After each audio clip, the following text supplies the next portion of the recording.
கட்டிங்லாம் கலர்ஃபுல்லாக சூப்பராக முடிஞ்சுதுங்க.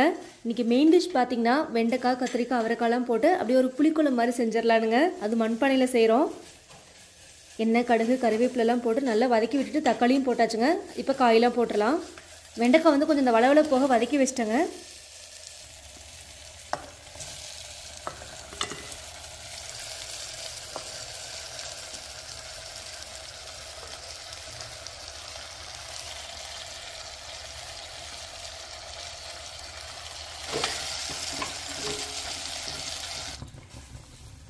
அவ்வளோதாங்க. காயெல்லாம் நல்லா வதக்கிட்டு புளி ஊற்றி நல்லா கொதிக்க வச்சிடலாம். ஒரு சூப்பரான மிக்ஸ்டு காய்கறி புளிக்குழம்பு ரெடி ஆயிரும்.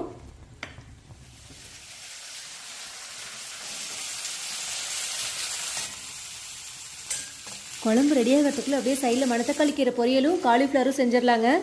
இன்றைக்கி காலிஃப்ளவர் வந்து பார்த்திங்கன்னா நாட்டுக்கோழி ஃப்ரைலாம் செய்வோம் இல்லையா, கொஞ்சம் வெங்காயம்லாம் அரைச்சி போட்டு அந்த மாதிரி செய்யலானுங்க. ஏன்னா எப்பவுமே பெப்பர் ஃப்ரை மாதிரி தான் செய்கிறோம் அப்படின்ட்டு.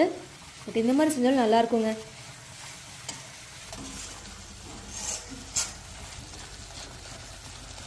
ஆஹா, அப்படியே இரும்பு பேனில் செய்வோம் பாருங்கள், கலர்ஃபுல்லாக சூப்பராக இருக்குங்க. அவ்வளோதாங்க, ஃபஸ்ட் ரவுண்ட் வந்து சூப்பராக ரெடி ஆயிடுச்சு. இன்னும் பீக்கங்காய் பொரியலும் பாவக்காய் சிப்ஸ் மட்டும் போட்டால் ரெடிங்க இன்றைக்கி சமையல்.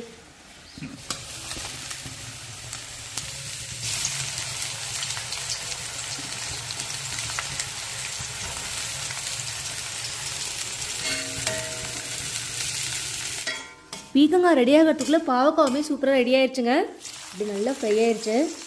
அவ்வளோதாங்க, ஃபைனலாக கொஞ்சம் இருந்தது, அதையும் போட்டு எடுத்துடலாம். இன்றைக்கி அப்படியே பார்த்திங்கன்னா ஒரு சூப்பர் அண்ட் சுவையான லஞ்ச் வந்து ரெடி ஆயிடுச்சு. சாப்பிட்லாம் வாங்க.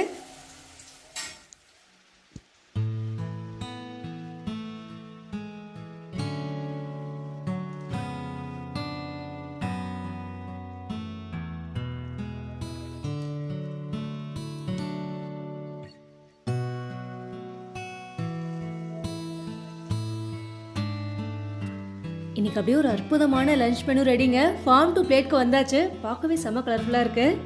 சாப்பிட்லாம் வாங்க.